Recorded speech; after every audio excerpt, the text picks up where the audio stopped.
Cassette Podcast Network.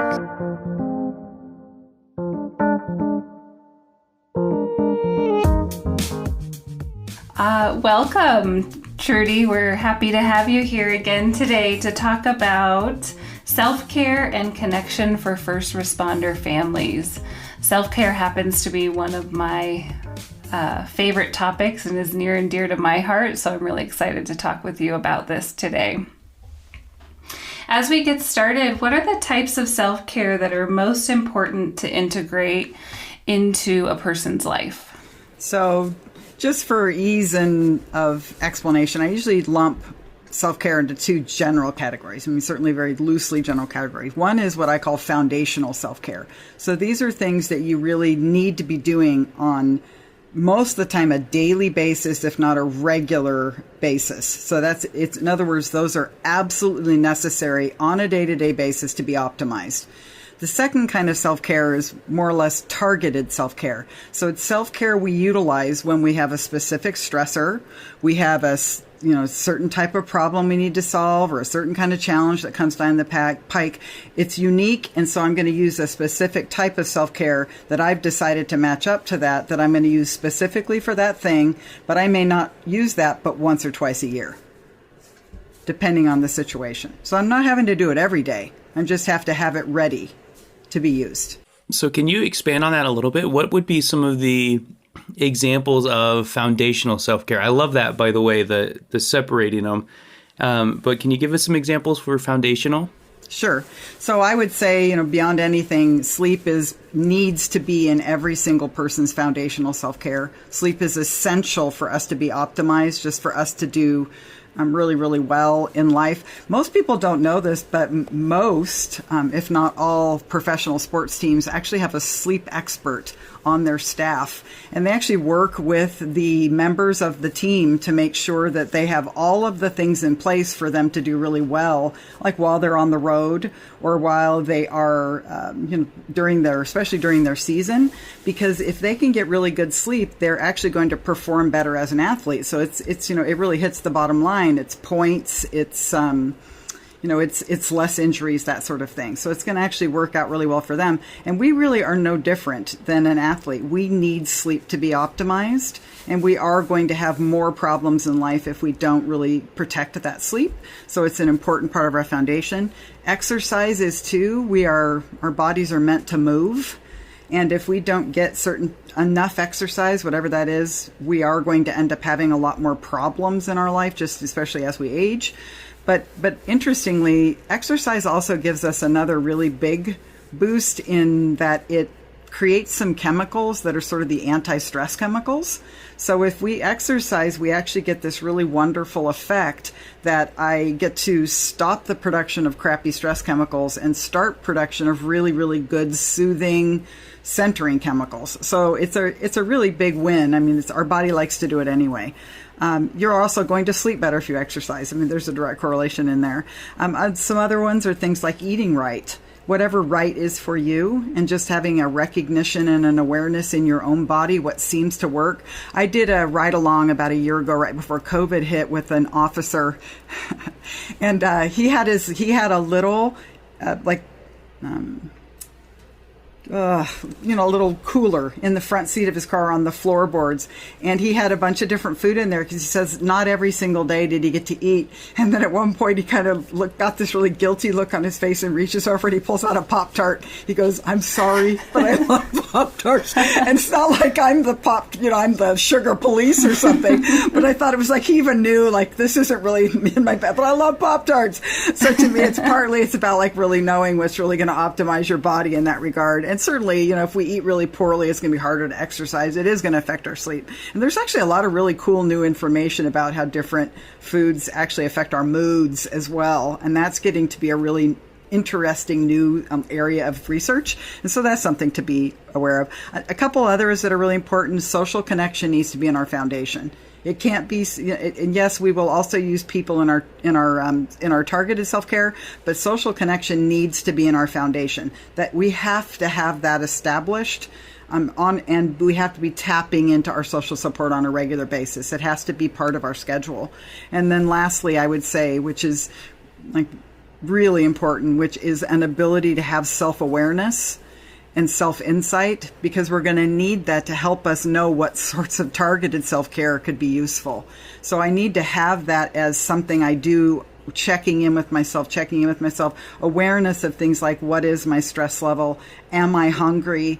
Do I have any pain issues in my body? Any of the different things that regular ability to check in with ourselves and get the information from our own selves about what I need to do next. I think that needs to be in our foundation, because I need to be doing it so regularly that I'm the first one who knows stuff about me. I'm not the last one.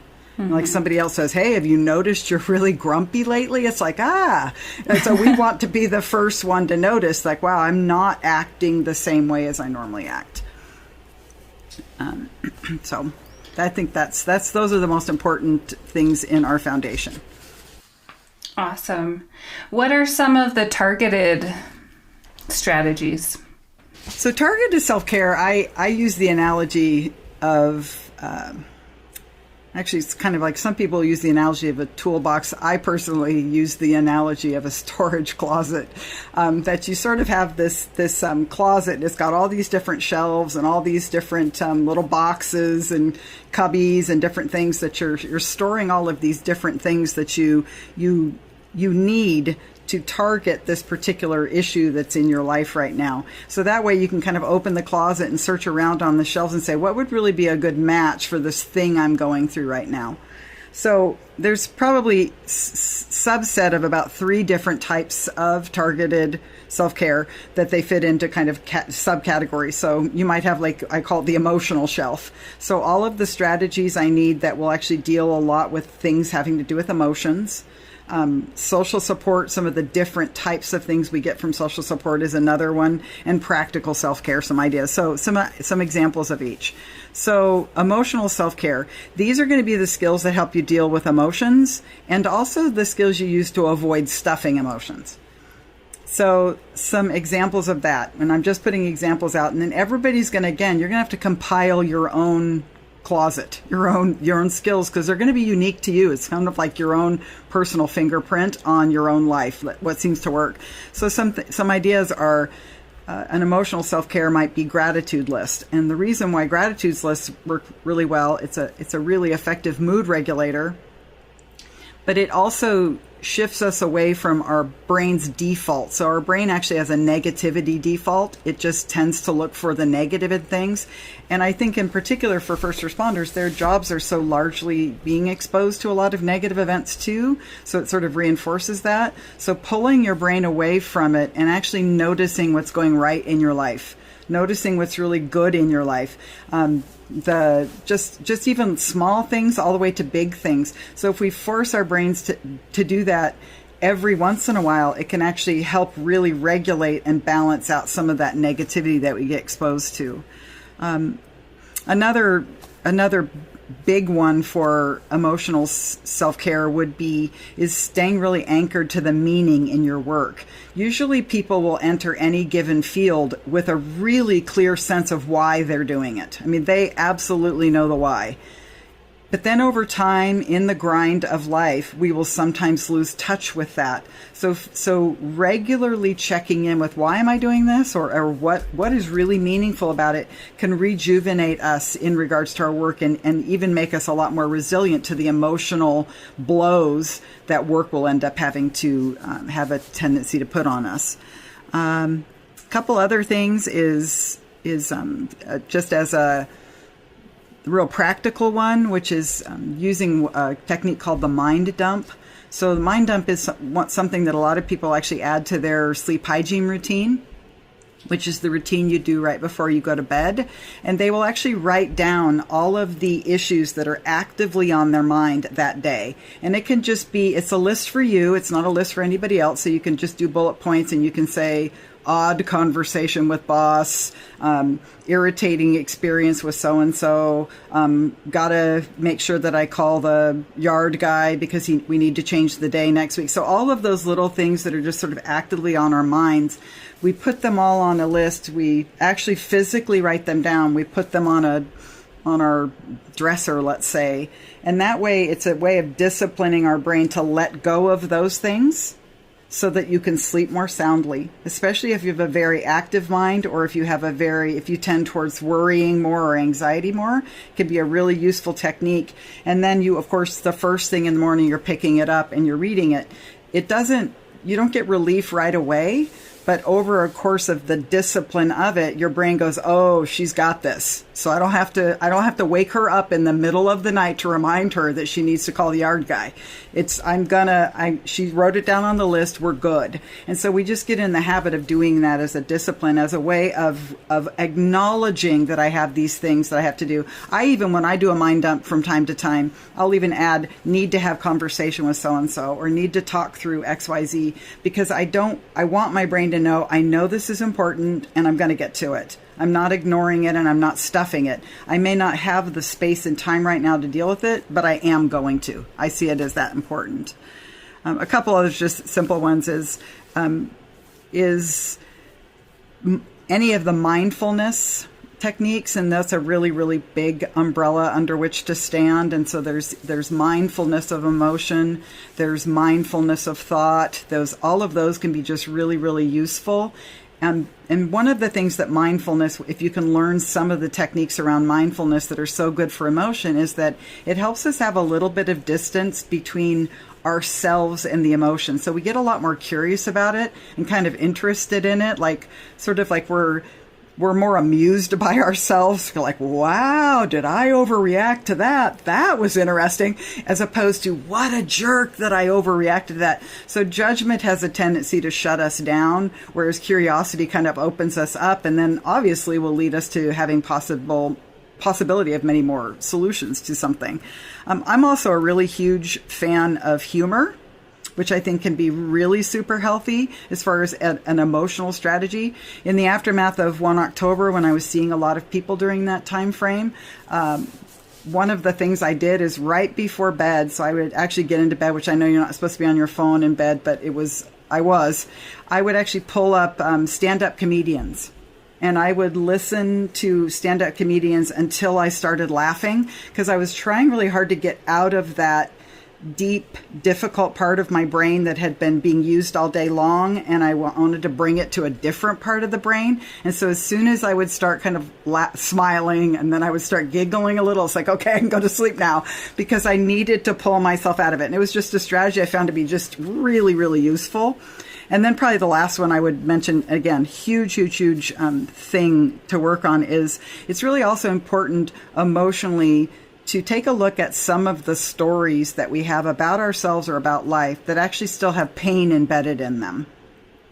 And to look at changing the story. Not that we're going to change the history, but actually changing our relationship to it. It's really the difference between telling a story that I'm telling you the story from a place of pain, and when I'm telling the story, all the person hears is pain, as opposed to I'm telling the story of pain and overcoming. If you really were to sit down and listen to, let's say, the really inspirational, TED Talks, for example, almost all of them are stories of overcoming.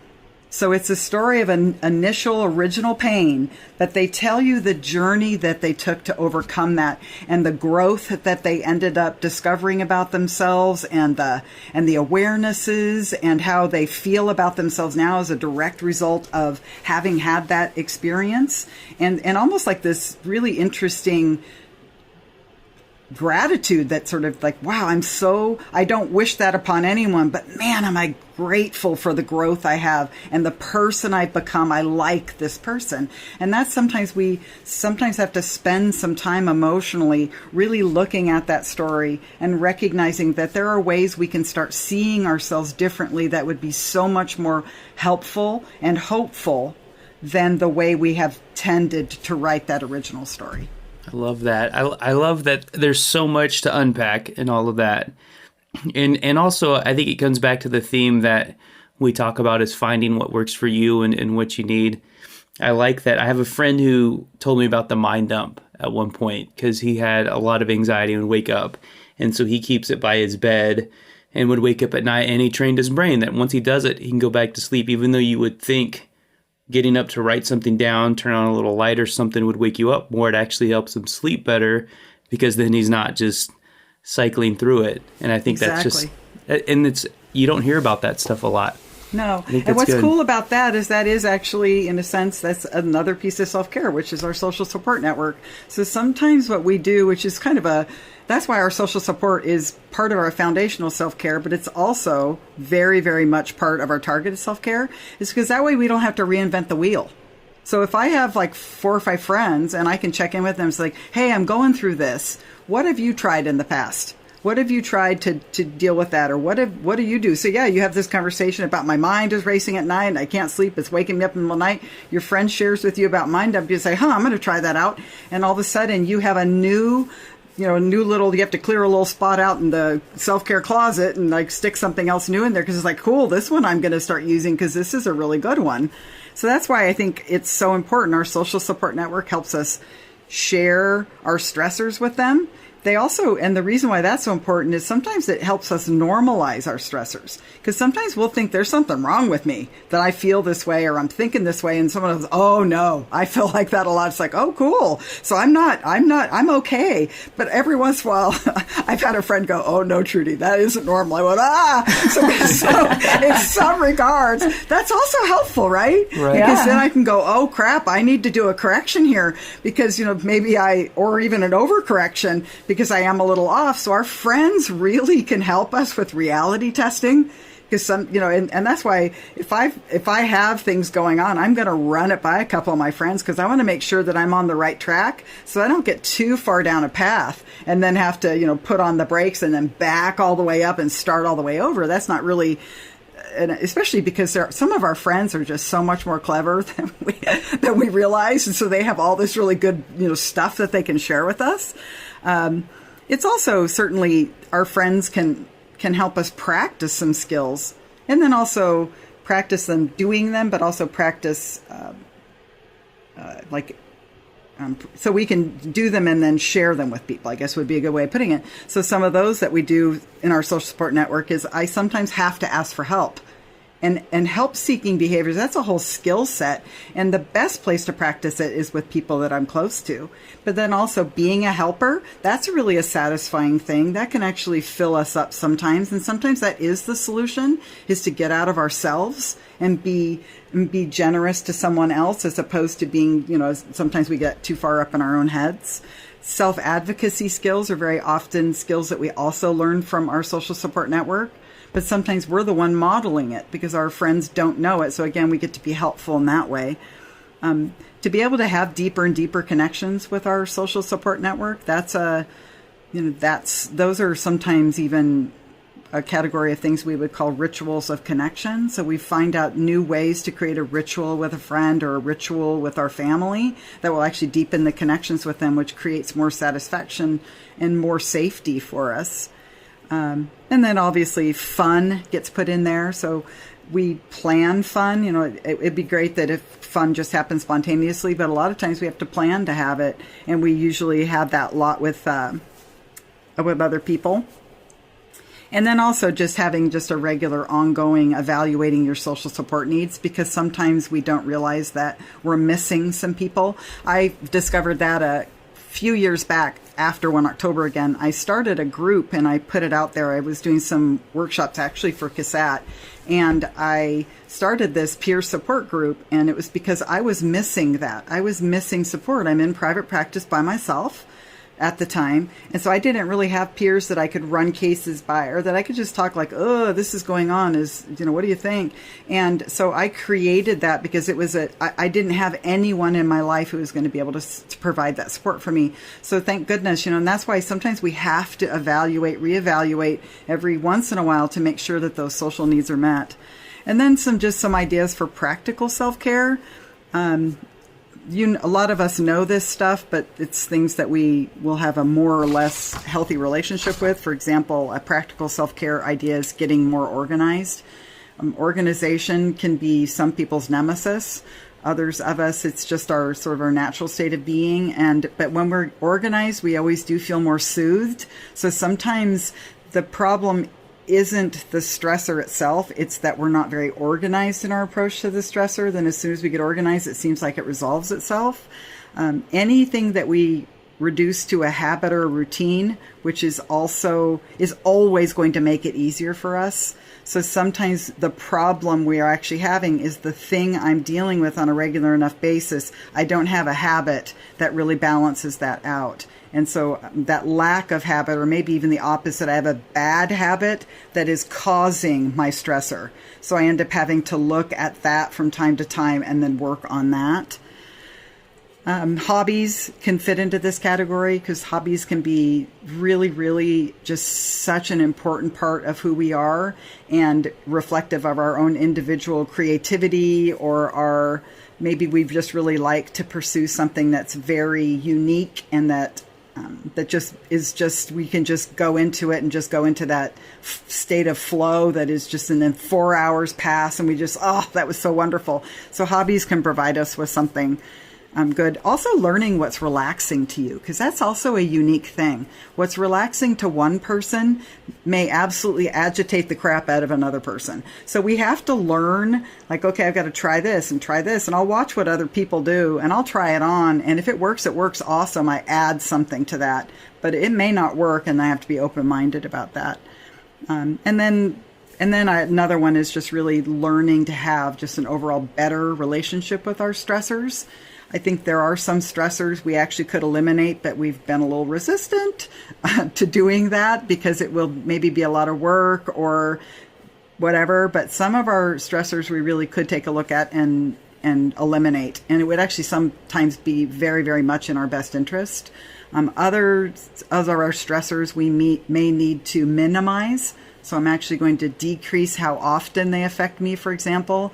So an easy example of that would be if you have somebody who tends to, at work, coworker, who is just excessively negative, and you sometimes will get stuck in this conversation with them and you just feel like you've just been, had all of the energy sucked right out of you.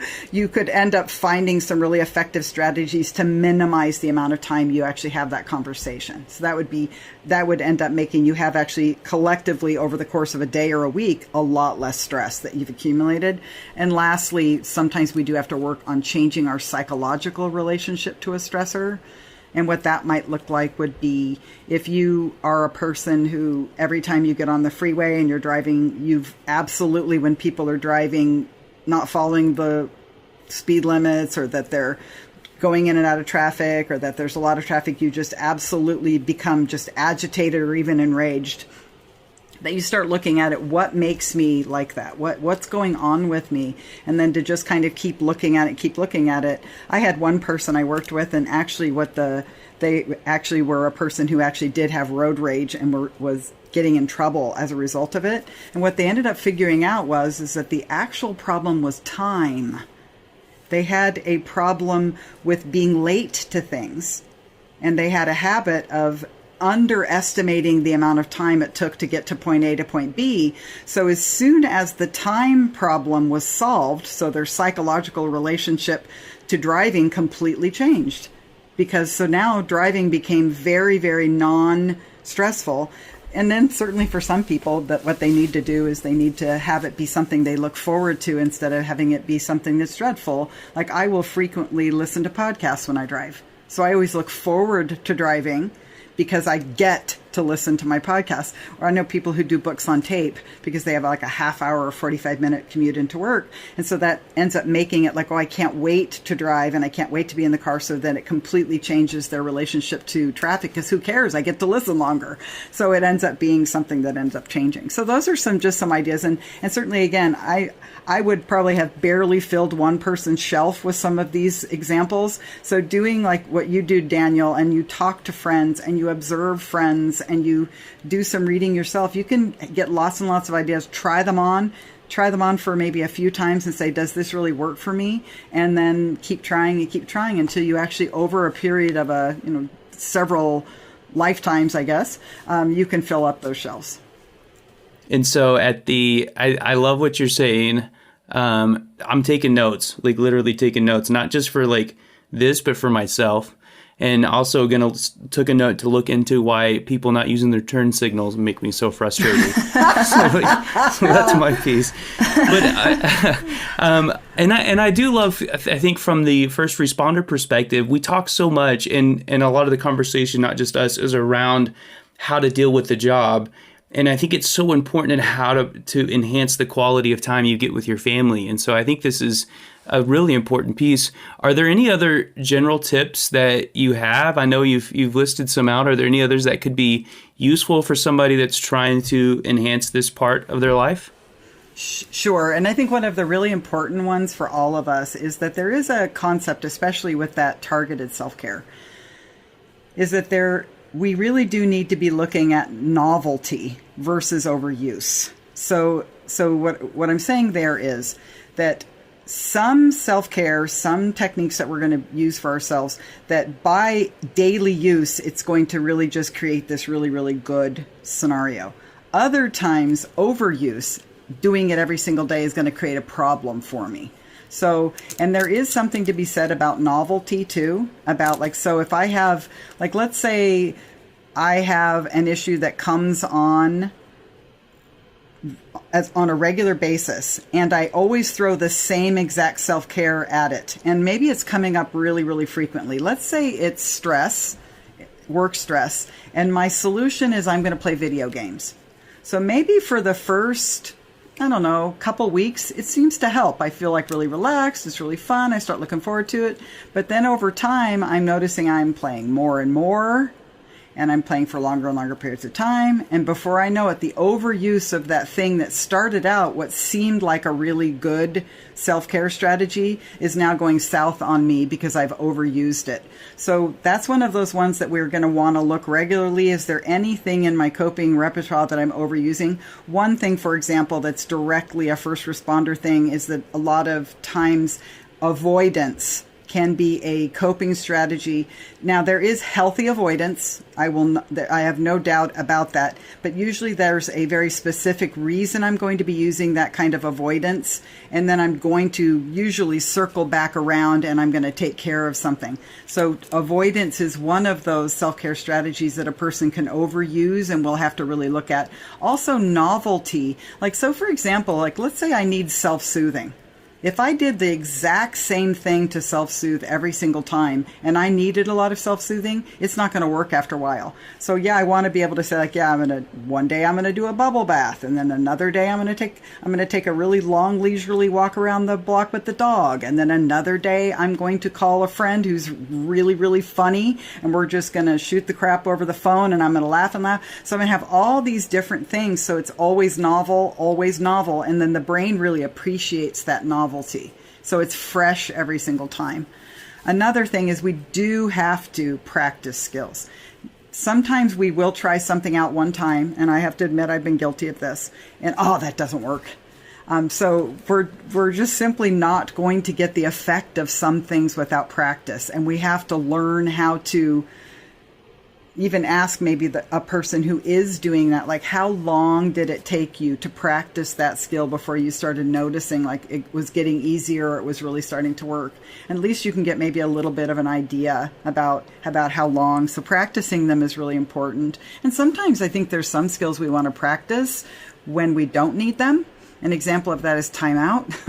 So if you're first learning how to time yourself out, especially in your primary relationship, excuse me, it's really useful to practice that when you don't need it. So practice it at work, practice it with a friend, or practice it just pretend in your head. I think I'm at a timeout right now. I need to take a little bit of break, because then when I actually need it, it will be readily available to me because I've practiced the skill when the stakes were low, and then I'm able to do it when the stakes are high. And then lastly here is that, like I said before, anything I reduce to a habit is going to get easier. So if I can learn to make some of these things, I practice them enough to become really competent at them, it's easier for me to do them versus in the midst of something difficult, I'm trying to pull it out and make it work. It's very hard then because I haven't practiced it and it isn't something natural to me. So habits are easiest. They just are. And then the last one, like we've been talking about, be flexible and keep trying out new self-care to see what works. Because it may be some things I've overused, so I'm going to have to actually truly put them on the shelf for a while, which is what I suggest to people. So if you're overusing avoidance, say I'm not avoiding anything, and I'm not going to avoid anything for 3 weeks. I'm putting it on the shelf, and I'm going to substitute with these other things to break my habit of that overuse. And then also force me to practice some other new skills that I'm not going to care for at first, but then I'm going to actually have some new ones afterwards. I'm curious, Trudy, what are some barriers to self-care that you see in first responder families, and what are some strategies to overcome those barriers? I think probably the biggest barrier for a lot of folks is time. So they really will have this belief, and interestingly, time, again, can be a thing we tell ourselves stories about. I tell myself I don't have enough time for that, or I can't do that. So, and that's actually a pretty typical, the I can't. It's a pretty typical barrier for a lot of people. And also, this is too foo-foo la-la for me. And so, there's a lot of self-care strategies that we could certainly practice in private and then realize, oh, crap, they were right. This does work. I actually have a lot of my first responders who I've taught how to meditate. And so we've been meditating. What's really cool about some of them have taught their children, which I think is just an amazing thing, and which is just a great universal, because meditation is one of those things. It's a really, really big construct. It isn't sitting on a cushion and saying Om like a lot of people think. There's a lot of different ways that a person can meditate. There's guided meditations. There's actually walking meditations that you can do. And there's also writing meditations. Some people prefer those. And so there's a lot of different ways to go about it. But no matter what, it deepens that self-awareness, and it gives you more space to make choices too. So it kind of is a way of creating, which is obviously, like most of us with children, we'd say, wow, that would really be nice if my child had a little bit more space between their thought and their action. And that's really what that can end up doing for us. And so, which is really helpful. I have to say, gratitude is a foo-foo la-la for me. It's so funny, my reaction to gratitude. And I've always wondered, like, why do I have this reaction to gratitude? And I was doing some work with the Bureau of Prisons, and we were writing this journal. And they said, make sure to address weaponizing gratitude. So you should be grateful for XYZ, which happened in my family quite a bit when I was younger. And so I was like, oh, this is why gratitude is so triggering for me, because I feel like, oh, I should be grateful. And, so ever since I've become aware of that now and I practice gratitude, I have a much different relationship, and I get the benefits that you read in the research. So that's a great awareness.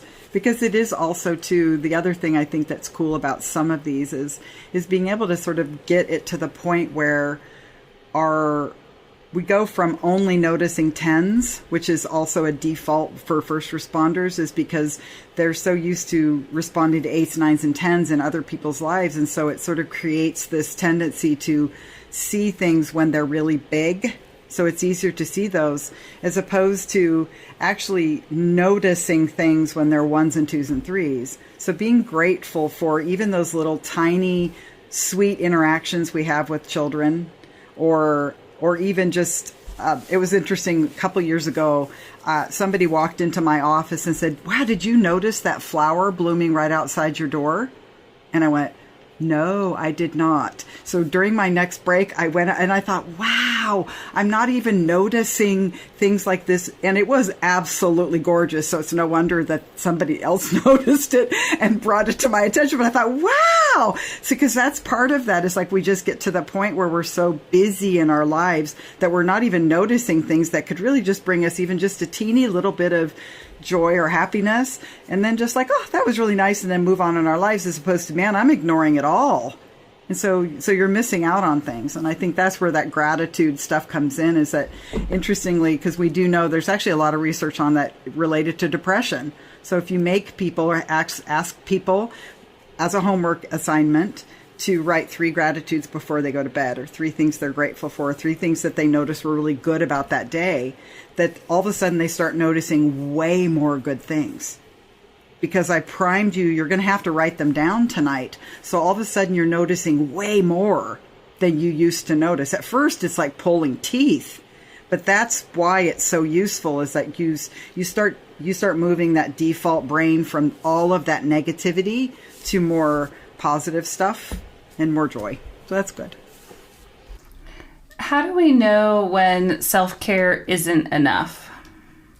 Well, I would say when it is enough, you're really going to notice that you're going to be a lot more energized in your life. So you're going to really notice a reduction in just kind of overall daily fatigue, because you're just going to be really in this much better place emotionally. You're going to tend to approach your challenges with a lot more interest and curiosity and energy than you probably have. Like usually when we're not doing really well, even the smallest challenge, like, you break a shoelace, you feel like you could just curl up on the ground and start crying because I don't know what I'm going to do now.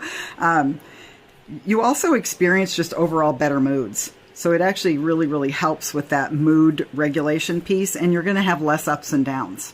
You're just more resilient overall. And even if life feels really full still, you actually feel like you can handle it, and you have this like sense of personal pride in handling things so well. Whereas when you're not doing very good of taking care of yourself, and I know that a lot of people use that analogy of like, the airlines, like they say, put the mask on yourself first and then put on others. And really, I think one of the things that is important to notice for a lot of people, one of the barriers to self-care is that they feel like it's selfish. Well, self-care is actually selfless.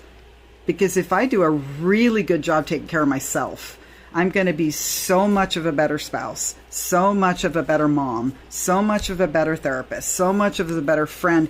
Everything will improve. So really, by extension, it's extremely selfless to put, in that regard, to put that self-care first, so that you then are more available to others. You're going to be the not cranky mom or the not irritated worker, to actually have that self-care in place. And actually, interestingly enough, most of the time, for most of the people I really work on this self-care piece with, it's their spouse or their boss that notices it first, and they'll point it out to them. They'll be shocked, like, wow, I'm really that different? They're like kind of baffled, like somebody else would notice. Absolutely they notice, because it's a lot of that subtle signaling that we're doing better. Same thing with when we're subtly signaling, I'm not doing so good. And so, yeah, others people notice. I love that. That's such a good point about other people noticing, because it is such a gradual change and you almost don't feel it immediately, and it takes a little bit. So other people are going to notice it first. And so it goes back to kind of what you're saying about getting that feedback and asking for that feedback too, if people aren't volunteering it, right? Yes, exactly. I love that. So do you have some resources? And I know you do, because you're like, always have good resources for first responders. So I'm just curious in what some of your resources are for folks who are practicing self-care or connection for first responder families.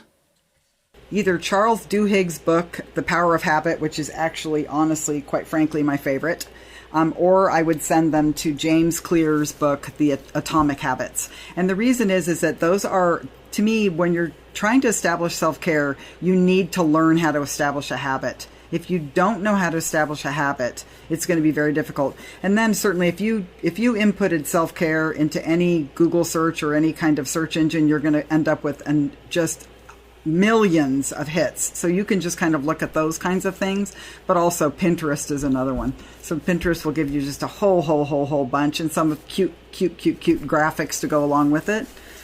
I also will suggest, as far as like, if people were to actually take some action after listening to this, I would really encourage them to do an inventory of the things that you're currently doing and kind of categorize your self-care. Is there enough variety? So do you actually have enough stuff to choose from? Like, sort of like if you were to sort of imagine it on the shelves of that closet. Does it look kind of sad? So there's hardly anything there. Do you have just one giant bin with just one thing in it that you do over and over? So you're going to really want to sort of have an awareness like, ooh, I am maybe missing some stuff. And because we do want to have enough to cover life's challenges. We want enough strategies so that we can cover life's challenges. That's really good. And I love that book. I have an activity in the class I teach for the university where students are giving up a negative behavior or substance or something, and so I have them try to as little steps of the trigger and the habit and the reward, and it's always interesting how difficult it really is to find the reward. It's really hard to find, what am I getting from this bad habit or this mindset or whatever it is. It's a hard piece, but it like you said, it takes practice. I love it. We want to be able to have that constant, like, re-updating, adding something else to the shelves. And also just largely people do need to from time to time take a look at their general routine, which is like a bigger picture thing. I actually had someone in a class that they would do an hour by hour, that you had to keep like a log for 2 or 3 weeks of hour by hour how you were spending your time, and then to do an analysis on it sort of psychologically. And sometimes that's like, whoa, I didn't want to know this about myself. Right. And sometimes it is like, okay, I do want to know that, because at least that way I know it, and then I can decide what I want to work on next. Because sometimes we'll just get in a trap and we won't realize that we do have more time on our hands than we thought. And some of the barriers we put in place to actually doing some good things to ourselves are barriers we've created ourselves. That's really good. That's really good. What are some action steps that you recommend for folks to take to support self-care? So the ones I just were talking about is important. And that's, and also just as an addition to that is to really look at any of those overusing. So I would just say, like, take a really deep look at anything you're overusing, anything you're doing more than, let's say, a couple hours a week, and then be able to say, is this really functional? Is this really giving me the bang for my buck in my self-care that I need? And then go, in a sense, up from there if you're doing things for 3 hours or 4 hours or 5 hours. Obviously, for those people who work out, very often they're working out 5 or 6 hours a week, and we can absolutely look at that and say functional, absolutely functional. But like, let's say it is television watching, or it is playing video games, any of those kinds of things, and say, at what point is it no longer functional? And to be able to really look at that and say, I am overusing these things. I'm using them for, like, in a sense, the reward would be like, let's say, self-soothing or relaxing. Is it working? Am I really relaxed? Is there really clear evidence in my life I'm relaxed? Would other people say I'm relaxed? And I think sometimes an example of that, just if you know the research about television's a sum zero. So at least it's a sum zero. But it's in other words, if I go into watching television with 100 units of stress, I will exit watching television with 100 units of stress. That's how it works. That's interesting. Yeah. That's really interesting. And I think this is one of those episodes that people are going to listen to. If they're listening to it because it's their self-care in their car, they're going to want to go back and listen when they can get a pen and paper and take notes. There's so much good resources and information in this.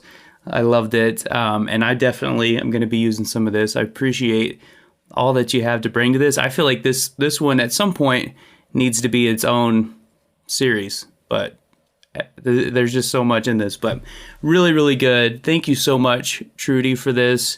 Appreciate you. Appreciate this topic, and looking forward to what we have next. Thanks, Trudy. Thank you. Cassette Podcast Network.